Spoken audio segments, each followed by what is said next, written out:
আসসালামু আলাইকুম ভিউয়ার্স, আশা করি সবাই ভালো আছেন। ভিউয়ার্স, নতুন একটি প্রতিবেদন দেখার জন্য আপনাদেরকে আমন্ত্রণ জানাচ্ছি। তো অনেক দিন ধরেই অনেক লোক আমাকে কোশ্চেন করে যে ভাই, হাটের কবুতর ভালো না খামারের কবুতর ভালো? তো তাদের উদ্দেশ্যে আজকে একটা ক্লিয়ার কাট কথা বলে দিই। আপনার যদি হাটটা থাকতো, বাংলাদেশে কোনো খামার তৈরি হইতো না। বাংলাদেশে অনেক ভালো ভালো ফেন্সের হাটে যে কবুতর বিক্রি করে, বাংলাদেশে অনেক রেজাল্ট করা কবুতরও আপনার হাটে বিক্রি করা হয়। যারা কবুতর চিনে তারা হাটের থেকে অনেক ভালো কবুতর নিয়ে আসতে পারে। অনেক সময় লাখ টাকার কবুতর রেজাল্ট করে না, কিন্তু 1000 টাকার কবুতর রেজাল্ট করে। হাটের বহুত কবুতর আছে, মানুষ নিয়ে কবুতর পাইলা রেজাল্ট করছে। তো আমি বলবো, যারা কবুতর ছিলেন তারা হাট থেকেও কবুতর কিনতে পারেন। হাটের কবুতর লই তো মানুষ খামারে করে। খামারের কবুতর কই থেকে আসে আপনি বলেন? হাটের থেকে তো আসে। বাংলাদেশে যারা রয়্যাল লোক আছে, যে যাদের কাছে বান্ডিল বান্ডিল টাকা আছে, তারা না বিদেশ থেকে কবুতর ইম্পোর্ট করায়।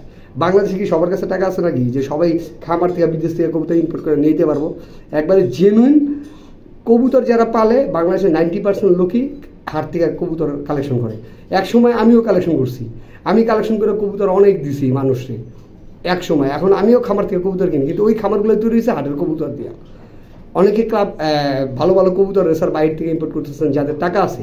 তাদের কবুতরগুলো কী করে, যেগুলো রেসে ভালো রেজাল্ট করে না বা 10% রেজাল্ট থাকে, তারা কই বেচে কবুতর? ম্যাক্সিমাম অনেক কবুতরে আছে, অনেক ফেন্সিয়ার যারা হাটে বিক্রি করে ফেলে। তো ওই কবুতরগুলো কি খারাপ? ওই কবুতরগুলো অবশ্যই ভালো। ওগুলো নিয়ে চর্চা করলে next time, first time result করেনি তো কী হয়েছে, নেক্সট টাইম করবে। এটা মনে করে রাখবেন, হাটের কবুতরও ভালো, খামারের কবুতরও ভালো, কিন্তু আপনার চিনতে হবে, চিনের উপরে ডিপেন্ড করবেন।